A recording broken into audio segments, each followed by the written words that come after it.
भाजपला आरएसएसची गरज नहीं, हे स्टेटमेंट होतं भाजप अध्यक्ष जेपी नड्डा यांचं। यानी नड्डा के मुताबिक अब बीजेपी की निर्भरता आरएसएस पर लगभग खत्म हो गई। परसों नड्डा जी ने कहा अब हमें आरएसएस की जरूरत नहीं, हम आरएसएस से बड़े हो गए। आणि त्यानंतर लोकसभेला काय झालं हे आपल्याला माहितीच आहे। उत्तर प्रदेशमध्ये एकूण 80 जागा आणि मागच्या निवडणुकीमध्ये 62 जागा त्या भाजपला मिळालेल्या होत्या। मात्र आता खूप मोठा धक्का भाजपसाठी। महाराष्ट्रामध्ये आपण पाहतो महायुती आणि महाविकास आघाडी 27 जागांवर आघाडीवर। मोहन भागवतांनी मणिपूर प्रकरणावरून मोदींचे कानही टोचले होते।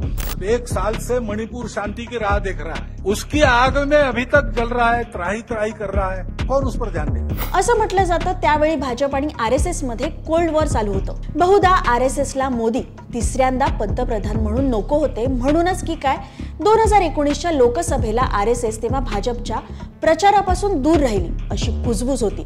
भाजपला उत्तर प्रदेश आणि महाराष्ट्रात तेव्हा मोठा फटका बसला। काही महिन्यातच महाराष्ट्रात विधानसभेची निवडणूक झाली आणि यावेळी मात्र फडणवीसांनी मध्यस्थी केली।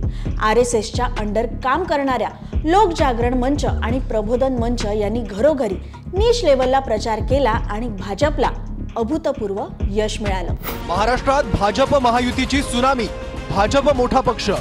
आजही आरएसएसचा पॉलिटिकल इम्पॅक्ट कसा आहे हे सर्वांच्या लक्षात आलं, पण लोकांवर आरएसएस यांच्या विचारांचा इतका प्रभाव कसा पडतो आणि भाजप आरएसएसचं नातं नेमकं काय आहे? 1907 हे असं साल जेव्हा देशभरात स्वातंत्र्य लढ्याची आग पेटली होती। या दरम्यान मूळच्या नागपूरच्या पण बंगालमध्ये डॉक्टरकीचं शिक्षण घ्यायला आलेल्या तरुणाने क्रांतिकारी विचारांनी प्रेरित होऊन स्वातंत्र्य चळवळीत उडी घेतली। त्यांचं नाव होतं राम बलराम हेगडेवार। देशप्रेमापायी त्यांनी तुरुंगवास सुद्धा भोगला। कालांतराने लोकमान्य टिळकांच्या संपर्कात आल्यावर त्यांनी काँग्रेस पक्ष जॉईन केला आणि काँग्रेसमध्ये राहून त्यांनी बरेच वर्ष काम केलं। पण 1917 मध्ये टर्कीमध्ये खलिफाची सत्ता गेल्याच्या विरोधात भारतात खिलाफत मूवमेंट सुरू झाली आणि गांधीजींच्या नेतृत्वात काँग्रेस सुद्धा या मूवमेंटमध्ये सामील झालं। पण ही गोष्ट काही डॉक्टर हेगडेवार यांना पटली नव्हती, कारण त्यांना ही मूवमेंट ही मुस्लिम समाजाच्या फेवरमध्ये वाटली होती। पण तरी ते काँग्रेसमध्येच राहिले आणि काँग्रेसच्या सोबतच काम करत राहिले। उत्तम वक्ता आणि ज्वलंत विचार यामुळे हळूहळू डॉक्टर हेगडेवार यांची पॉप्युलॅरिटी वाढत चालली होती। त्यांनी आता हिंदूंच्या हितासाठी काम करायला सुरुवात केली, त्यामुळे सभेला येणाऱ्यांची संख्या आता 15 वरून 15,000 झाली होती। काँग्रेसमधून बाहेर पडून स्वतःचा संघ स्थापन करण्या इतपत त्यांची ताकद आता झाली होती। एक असा संघ जो हिंदूंच्या हितासाठी काम करेल, पण हे काम इतकं सोपं नक्कीच नव्हतं। अखेर 1925 मध्ये नागपूरमध्ये दसऱ्याच्या दिवशीच त्यांनी एका नव्या संघाची स्थापना केली, ज्याचं नाव होतं आरएसएस म्हणजेच राष्ट्रीय स्वयंसेवक संघ। सुरुवातीला नागपूर, पुणे, अमरावतीमध्ये संघाचं काम सुरू झालं खरं, पण लवकरच आरएसएसने महाराष्ट्र व्यापला आणि हळूहळू भारत सुद्धा। आरएसएस इतक्या लवकर तरुणांमध्ये प्रसिद्ध कशी झाली याचं एका वाक्यात उत्तर द्यायचं म्हणजे धर्म आणि राष्ट्र यांच्या विचारांची सांगड। राष्ट्र हीच सर्वतोपरी किंवा धर्म राहिला तर आपण राहू या पद्धतीचा विचार सरसरत्या तरुणाईला आकर्षित करण्यासाठी पुरेसे ठरले। आरएसएस हे स्वातंत्र्यवीर सावरकरांची आयडिओलॉजी फॉलो करतात, त्यामुळे त्यांच्यावर उजव्या विचारधारेचे कट्टर हिंदुत्ववादी असा टॅग सुद्धा लागला होता। अनेकांना प्रश्न पडतो की आरएसएसची नेमकी विचारधारा काय? तर वास्तवात आरएसएस 3 फिलॉसॉफी फॉलो करते। पहिलं म्हणजे अखंड भारत। त्यांच्या मते प्राचीन काळापासूनच इराण, अफगाणिस्तान, पाकिस्तान, बांगलादेश, म्यानमार, श्रीलंका आणि आत्ताचा भारत असा अखंड भारत होता। त्यानंतर अविभाज्य मानवतावाद ही फिलॉसॉफी पंडित दीनदयाल उपाध्याय यांची होती। यात माणुसकीला प्राधान्य द्यावं असं त्यांचं मत होतं। तसंच ग्रामीण विकास, सामाजिक प्रगती यावर सुद्धा भर दिला गेला। नंतर तिसरं आहे हिंदुत्व, म्हणजे हिंदू धर्माला सर्वोच्च दर्जा देणं आणि त्यांच्या मते भारतात राहणाऱ्या प्रत्येकाचं हिंदुत्वाशी नातं आहे, म्हणूनच संघाच्या झेंड्याचा रंग सुद्धा भगवा आहे। तुम्ही पाहिलं असेल बऱ्याचदा भाजपचं नाव आरएसएसशी जोडलं जातं, कारण या संघातून भाजपचे काही बडे आणि दिग्गज नेते उदयाला आले, जसं की अटल बिहारी वाजपेयी, लालकृष्ण अडवाणी, अमित शहा आणि पंतप्रधान नरेंद्र मोदी सुद्धा। त्यामुळे या प्रत्येकाच्या कामांमध्ये संघाची आयडिओलॉजी साफ दिसून येते। पण तुम्हाला हा प्रश्न पडला असेल की भाजप आणि संघ यांचं नेमकं कनेक्शन कधी जुळलं? तर आरएसएस आधीपासूनच अस्तित्वात होती।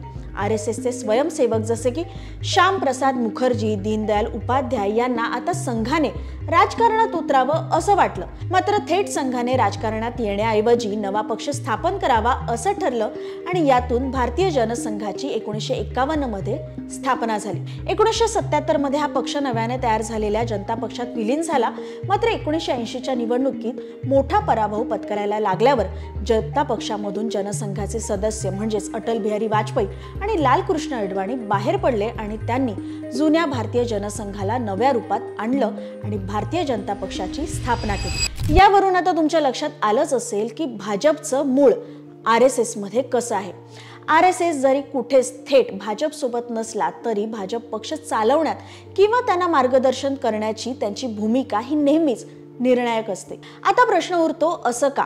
कशामुळे भाजपचं यश हे RSS वर अवलंबून असतं? याचं कारण म्हणजे RSSचं मायक्रो लेव्हल मॅनेजमेंट. अनेक जण म्हणतात की RSS सारखं मायक्रो लेव्हल मॅनेजमेंट भारतात दुसऱ्या कोणत्याच संघटनेला नाहीये आणि हे स्टेटमेंट अगदी खरं आहे. अगदी घराघरात RSSला पोहोचवण्यासाठी अत्यंत बारकाईने स्ट्रक्चर केलं गेलंय. RSSचे विभाग हे केंद्र, क्षेत्र, प्रांत, विभाग, जिल्हा, तालुका, नगर, खंड, मंडळ, ग्राम आणि शाखा या लेव्हलला आहेत. म्हणजे समाजाच्या प्रत्येक लेव्हलला RSS आहे. RSSच्या शाखांमध्ये सुद्धा 5 प्रकार आहेत: प्रभात शाखा, सायं शाखा, रात्री शाखा, साप्ताहिक शाखा आणि संघ मंडली. या शाखांमध्ये वेळोवेळी मीटिंग घेतल्या जातात आणि RSSशी जोडल्या जाणाऱ्या प्रत्येक सदस्याला स्वयंसेवक म्हटलं जातं. यांना ना कोणता पगार मिळतो ना कोणत्या सोयी मिळतात. स्वतःच्या इच्छेने संघटनेसाठी काम करणारे हे निस्वार्थ सेवक असतात आणि हेच RSSची खरी ताकद आहे. या सामान्य शेतकऱ्यापासून ते अगदी बड्या अधिकाऱ्यांपर्यंत कित्येक लोक आहेत आणि ते कधीच मी RSS साठी काम करतो किंवा मी त्यांचा स्वयंसेवक आहे असं ओरडत फिरत नाहीत. अगदी शांततेमध्ये संघाने सांगितलेले आदेश फॉलो करतात आणि आपली जबाबदारी पार पाडतात. शून्यापासून सुरू झालेल्या या संघात सध्याच्या घडीला 1 कोटींपेक्षा जास्त स्वयंसेवक आहेत. एकट्या उत्तर प्रदेशमध्ये 8,000 पेक्षा जास्त शाखा आहेत. केरळ सारख्या हिंदू पॉप्युलेशन कमी असणाऱ्या राज्यात सुद्धा 5,000 शाखा आहेत आणि भारताबाहेर तर इतर 40 देशांमध्ये 57,000 शाखा आहेत. पण नेमकं होतं काय या शाखांमध्ये? तर RSSच्या शाखा म्हणजे नेमकं काय? तर खुल्या मैदानात सकाळी आणि संध्याकाळी होणारा एक सेशन, ज्यामध्ये प्रार्थना, योग केले जातात, खेळ सुद्धा खेळले जातात, सोबतच विचार मंथन सुद्धा होतं. एकमेकांशी रोज संपर्क ठेवणं हा या संघ शाखेचा मुख्य उद्देश आहे. याच उपक्रमांमधून RSSचा विस्तार खूप वाढत गेला आणि त्यातून काही अजून ऑर्गनायझेशन्स किंवा संघ तयार झाले, जसं की भारतीय जनता पार्टी, बजरंग दल, हिंदू जागरण मंच, Indian farmers association, Hindu Swayamsevak Sangh, राष्ट्रसेविका समिती, all India world council, Vidya Bharati, Saraswati Shishu मंदिर, वनवासी कल्याण आश्रम, मुस्लिम नॅशनल फोरम, नॅशनल सिख संघ, वर्ल्ड डायलॉग सेंटर, स्वदेशी जागरण मंच, लघु उद्योग भारती, विवेकानंद केंद्र, सेवा भारती आणि विश्व हिंदू परिषद आणि अजून अशा बऱ्याच संघटना. मग एवढ्या मोठ्या संघटनेचं नेमकं काम काय? RSSची उल्लेखनीय कामगिरी म्हणावी तर दादरा नगर हवेली आणि गोवा या दोन्ही राष्ट्रांना भारतात समावेश करणं. या दोन्ही राज्यांच्या स्वातंत्र्य लढ्यात RSSचा सिंहाचा वाटा होता. जुलै-ऑगस्ट 1958ची ही गोष्ट आहे. तेव्हाचे RSSचे लीडर वाकणकर यांच्या नेतृत्वाखाली संघाने दादरा नगर हवेलीवरचा पोर्तुगीजांचा झेंडा उतरवून भारताचा झेंडा फडकवला होता. त्यानंतर 1971 मध्ये ओडिसामध्ये आलेलं सायक्लोन, भोपाळ गॅस ट्रॅजेडी, 1984 मध्ये झालेल्या दंगली, गुजरात भूकंप, उत्तराखंड मध्ये आलेला पूर, कारगिल वॉर अशा प्रत्येक कठीण प्रसंगी RSS लोकांच्या मदतीला धावून आलं. जनहिताचा आपला उद्देश जपण्याचा प्रयत्न RSSने केला, पण तरी अनेकदा हा संघ कॉन्ट्रोवर्सीमध्ये सुद्धा अडकला. जसं की नथुराम गोडसेंनी गांधीजींची हत्या केली होती, त्यावेळी नेहरूंनी RSSला जबाबदार धरून संघावर बंदी आणली होती. त्यानंतर इमर्जन्सीच्या वेळेस सुद्धा इंदिरा गांधींनी संघावर बंदी आणली होती. त्यानंतर 1992 मध्ये बाबरी मस्जिद पाडण्यात आली होती, तेव्हा सुद्धा RSSवर बंदी होती. आजही भारतात वाढत असलेल्या हिंदुत्ववादी कट्टरतेला RSS कडून खतपाणी घातलं जातं असा आरोप होतो. थोडक्यात RSS नेहमीच कोणत्या ना कोणत्या कारणासाठी चर्चेचा विषय बनतं आणि देशातला कोणताही मुद्दा असो त्यावर RSSची भूमिका काय याकडे सगळ्यांचं लक्ष लागून असतं.